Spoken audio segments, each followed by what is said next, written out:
ምስክርነት ህይወት ፓስተር ተወልደ ሓይሎም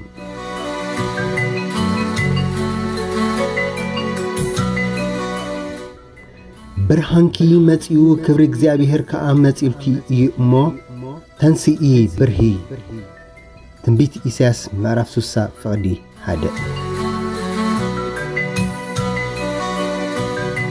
ተወልደ ካብ አቡ አቶ ሓይሎም ዘወልድን ካብ አዲኡ ወይዘሮ ለተ ህይወት ተስፋንኪኤልን ብ1943 ዓመተ ምህረት ኣብ ዓዶም ዓዲ ጽንዓይ ንኡስ ዞባ ድባርዋ ተወሊዱ። እቲ ካብታ 10 ውሉድ ዘፍረየት ስድራ ሻብዓይ መትሎ ዝኾነ ፓስተር ተወልደ ክሳብ ወዲ 22 ዓመት ዝኸውን ኣብ ዓዲ ንወለዱ እናተዓዘዘ ድሕሪ ምጽናሕ ገና ብንኡስ ዕድሚኡ ኣብ 1965 ዓመተ ምህረት ናብ ስደት ናብ ኢትዮጵያ ኣምሪሑ። ኣብ ኢትዮጵያ ኣብ ትሕቲ ዓብዪ ሓዉ ኮይኑ ናይ ምሸታዊ ኣካዳሚያዊ ትምህርቱ እናተኸታተለን ናይ ጉልበት ስራሕ እናሰርሐን እንከሎ ብ1972 ዓመተ ምህረት ኣብ ሙሉ ወንጌል ቤተ ክርስቲያን ኢትዮጵያ ንጎይታ ኢየሱስ ከም ናይ ግሊ መድሓኒኡን ጎይታኡን ገይሩ ተቐበለ።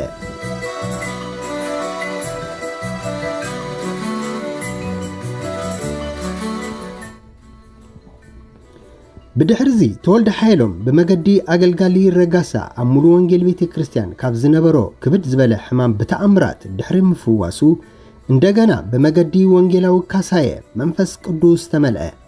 ብጠቕላላ ኣብ ኢትዮጵያ ንኣስታት 7 ዓመታት ድሕሪ ምጽናሕ እንደገና ብምርሒት ጎይታ ማለት ብእንግሊዝኛ Pray for your birthplace ነታ ዝተወለድካላ ሃገር ጸሊ ዝብል ድምፂ ምስ ሰምዐ ናብ ሃገሩ ኤርትራ ተመሊሱ ነቲ ብራእይ ዝተቐበሎ ጾር ብተግባር ከዓየሉ ተበገሰ። ኣብ ከተማ ኣስመራ ኣባል ሙሉ ወንጌል ቤተ ክርስቲያን ብምዃን ድማ ምስቶም ኣቐዲሞም ዝጸንሑ ናይ ሽዑ ኣሕዋት ናይ ሎሚ ኣቦታትን ኣያታትን ሓቢሩ ክግልገልን ጀመረ።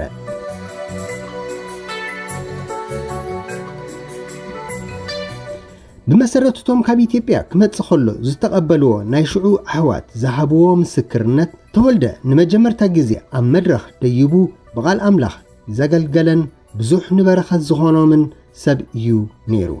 ፓስተር ተወልደ ነቲ ኣብቲ እዋን ኣብ ገዝኡ ዝተቐበሎ ሓው ብቃል ኣምላኽ ኣብ መድረኽ ንኸገልግል ዕድል ክህብዎ ምስ ሓተቶ እቲ ሓው ተሓጒሱ እዩ ነቲ ሓሳብ ተቐቢልዎ። ብድሕሪዚ እቲ ናይ ሽዑ ምልምል መንእሰይ ተወልደ ሓይሎም መድረኽ ምስ ተዋህቦ ብመሰረት ቀዳማይ ጴጥሮስ 5 ፍቕዲ 1-4 ኣዝዩ ዘገርም ረዚን መልእኽቲ ብዛዕባ ጓሶትን መራሕትን ምስ ኣካፈሎም ኩሎም ተደኒቖም እዚ ሓድሽ ተኽልስ ከመይሉ ከምዚ ዝበለ ረዚን መልእኽቲ ከመሓላልፍ ይኽእል ኢሎም ምግራሞም ከም ዝገለጹ ባዕላቶም የዘንቱ። ሓደ ካብቶም ምስ ተወልደ ሓይሎም ኣብዚ ዝሓለፈ 40 ዓመታት ሓቢሩ ዝተጓዕዘ ኣቦ ብዘበን ደርጊ ስደት ምስ ኮነ ማለት ቤት ጸሎት ምስ ተዓጽወ እቶም ናይ ሽዑ ኣሕዋት እዚኦም ሻዕብያ እዮም ተባሂሎም መጀመርታ ኣብ ማርያም ግንቢ ጸኒሖም ድማ ናብ ቤት ማእሰርቲ ሰንበል ምስ ሓለፉ እቶም ናይ ሽዑ ካድረታት ደርጊ ብመሰረት ኮሚኒስታዊ ፍልስፍናኦም ኣምላኽ የለን ኢሎም ከእምንዎም ምስ ፈተኑ ተወልደ ሓይሎም ምስ ብጾቱ ኮይኑ ብትብዓት ረዚን ቃላት ብምዝራብ ኣፎም ከም ዘተሓዞም የዘንቱ።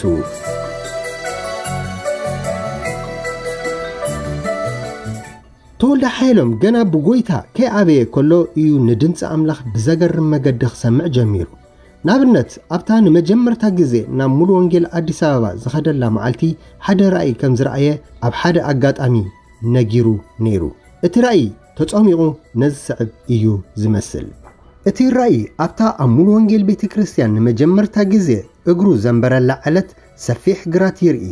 ሓደ ሰብኣይ ከዓ ኣብ ጻዕዳ ነጸላ ጽሩይ ስገም ሒዙ ናብኡ ይመጽእ እሞ በትኖ ይብሎ። ሽዑ ነቲ ጽሩይ ስገም ኡፍ ኢሉ ይብትኖ። ብድሕሪዚ ሃንደበት ሓደ ዘፍርሕ ክንዲግዛዕ ዝኸውን ኣራዊት ይረኣዮ። ናብኦም መጺኡ ድማ ይቃለሶ። እቲ ቅልስ ኣዝዩ እናበርትዐ ይቕጽል። ሽዑ ሓደ መልኣኽ ካብ ሰማይ ወሪዱ ሽግ የቐብሎ እሞ ነቲ ሽግ ነቲ ኣራዊት ኣብ ከብዱ የእትወሉ። ፓስተር ተወልደ ሓይሎም እቲ ራእይ ነቲ ብድሕሪኡ ንኣስታት 40 ዓመታት ዝሓለፎ ውረድ ደይብ ዝተመልኦ ከቢድ ስቃይን ፈተናን ብንጹር ዝገልጽ ከም ዝነበረ እዩ ዝገልጽ። ተወልደ ሓየሎም ብ1974 ዓመተ ምህረት ኣብ ቤት ማእሰርቲ ሰንበል ኣብ ዝነበረሉ ግዜ ብዛዕባ ኤርትራ እናጸለየ እንከሎ እቲ ኣብ ኢሳያስ ሱሳ ዘሎ ተስፋታት ሓደ መዓልቲ ኣብ ኤርትራ ከም ዝፍጸም ከም ዝነገሮ ይገልጽ። ብድሕሪዚ ተወልደ ሓየሎም ነቲ ኣብ ቤት ማእሰርቲ ዝተቐበሎ ናይ ኢሳያስ ሱሳ ራእይ ካብ ሽዑ ኣትሒዙ ናብ ብዘሎ ሃገር ክብትኖ ምስ ጀመረ ዳርጋ ን40 ዓመታት መመላእታ ብዙሕ ዘይምርዳእን ፈተናን ከም ዝገጠሞ እዩ ዝገልጽ።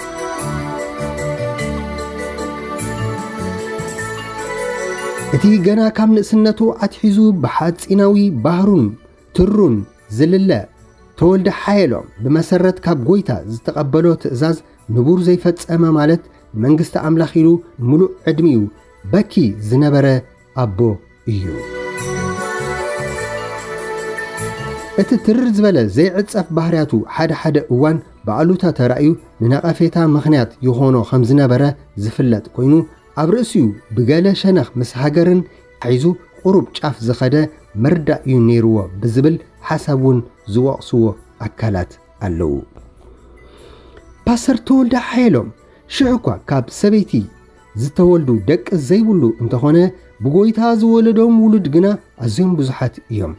ቅድሚ ናብ ጎይታ ምዃዱ ኣብ ዝነበራ ሒደት ዓመታት እቲ ቀደም ንበይኑ ኸሎ ክመጹኻ እዮም ክኸቡኻ እዮም ተባሂሉ ብ1993 ዓመተ ምህረት ብሓንቲ ጋሻ ዝተነግረሉ ቃል ተፈጺሙ ምስ ረኣየ ማለት ሓድሽ ወለዶ ነቲ ንኤርትራ ዝተዋህበ ግሩም ቃል ተስፋ ተቐቢሉ ኣብ ዙርያ እቲ ራእይ ክጸሊ ምስ ተዓዘበ ከምቲ ስምዖን ካህን ነቲ ምድሓን እስራኤል ዝኾነ ህፃን ኢየሱስ ገና ብዕሸሉ ኸሎ ርዩ ደጊም ንባሪኻ ከም ቃልካ ኣፋንዎ ኢሉ ንኣምላኽ ዘመስገነ ንሱ ድማ ድሕሪ ደጊም ንባሪኻ ብሰላም ኣፋንዎ ኢሉ ክሳብ ምጽላይ ዝበጽሐ ሕፉር ኣቦ እዩ ነይሩ።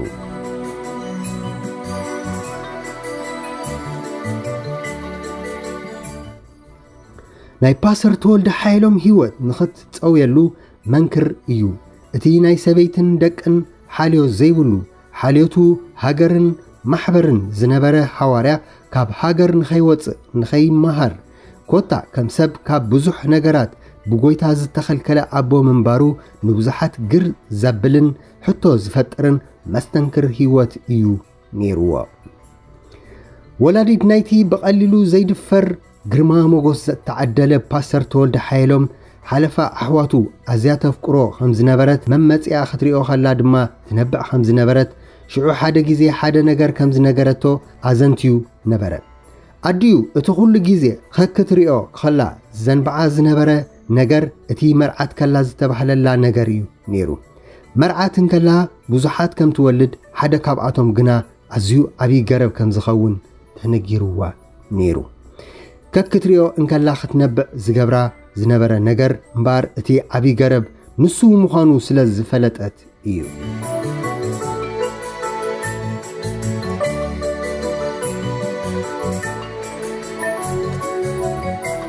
ፓስተር ተወልደ ሓየሎም ኣብታ ዝዓረፈላ ሰዓት ኣብታ ደቂሱላ ዝነበረ ክፍሊ እቲ መንእሰይ ዝነበረ ፓስተር ሰመረ ወልደ ማርያም ንሲስተር ማማ ምስጋና እናሓገዘ ከሎ ንቡር ናይ ምሽፋን ስርዓት ክፍጽም ስለ ዝነበሮ ሓደ ኣገልጋለ ዓው ብዘበለ ድምፂ ዓብይ ገረብ ወዲቑ ዓዲ ሞይቱ ኢሉ ከልቅስ ምስ ሰምዐ እቲ ሓደ እዋን ብዛዕባ ኣዲኡ ዘዕለለቶ እሞ ንዕኡ ዝነገረቶ ንፓስተር ሰመረ ወልደ ማርያም ዝነገረቶ ራእይ ዘኪሩ ብምድፍናቕ ከም ዝነበዐ ይዝክር።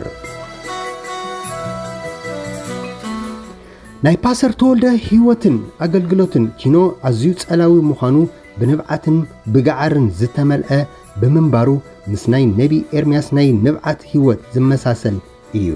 ከንቲ ኤርምያስ ብሰሪ ጉድኣት ጓል ህዝቡ ለይትን መዓልትን ዝበኪ ዝነበረ ከምኡ ኸዓ ፓስተር ተወልደ ንሃገሩን ህዝቡን ዘፍቅር ስለ ህዝቡን ሃገሩን ለይትን መዓልትን ዝጸልን ዝጸውምን ኣቦ እዩ ነይሩ። ፓስተር ተወልደ ብ1985 ዓመተ ምህረት ናጽነት ኤርትራ ካብ 6 ዓመታት ከም ዘይሓልፍ ተነቢዩ ከም ዝነበረ ኣብቲ እዋን መጻሊቱ ዝነበሩ ብዙሓት አያታትን አዴታትን ይምስክሩ ከምቲ ዝበሎ ድማ ድሕሪ 6 ዓመታት ናጽነት ኤርትራ ተረጋጊጹ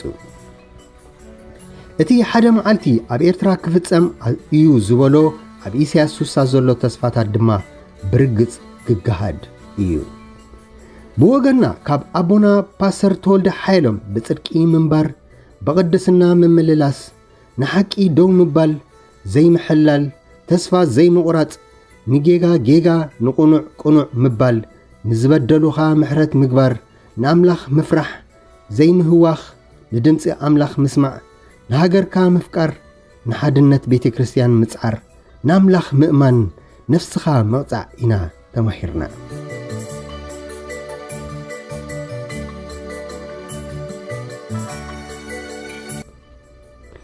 ፓስተር ተወልደ ሓይሎም ኣብ ወርሒ ሰነ 2013 ኣብተን ናይ መወዳእታ መዓልትታቱ ብፍላይ ድማ ኣብታ ዝሓለፈላ ሰዓት ዝተዛረበን ቃላት እንተነይረን ኣነ ጉዕዘይ ወዲኤ እየ ኢሳያስ 60 ከምኡውን ብነድሪ ኣሕ እናበለ ኣብዮምኒ ንስኻትኩም ግና ብመንፈስ ሰብኡት ኩኑ ዝብላ እየን ነይረን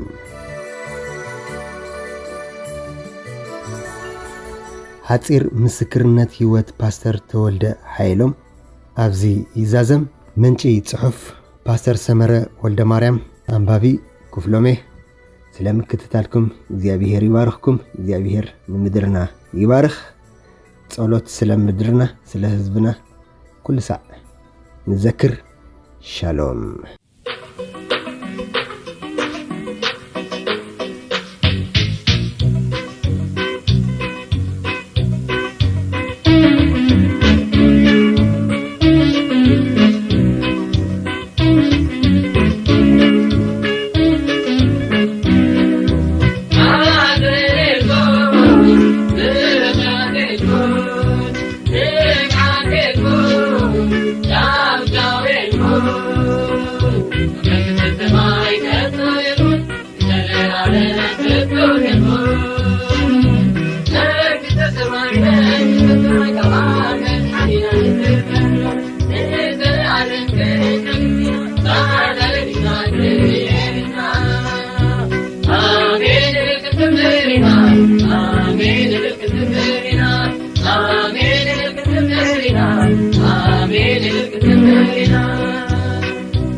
Amen.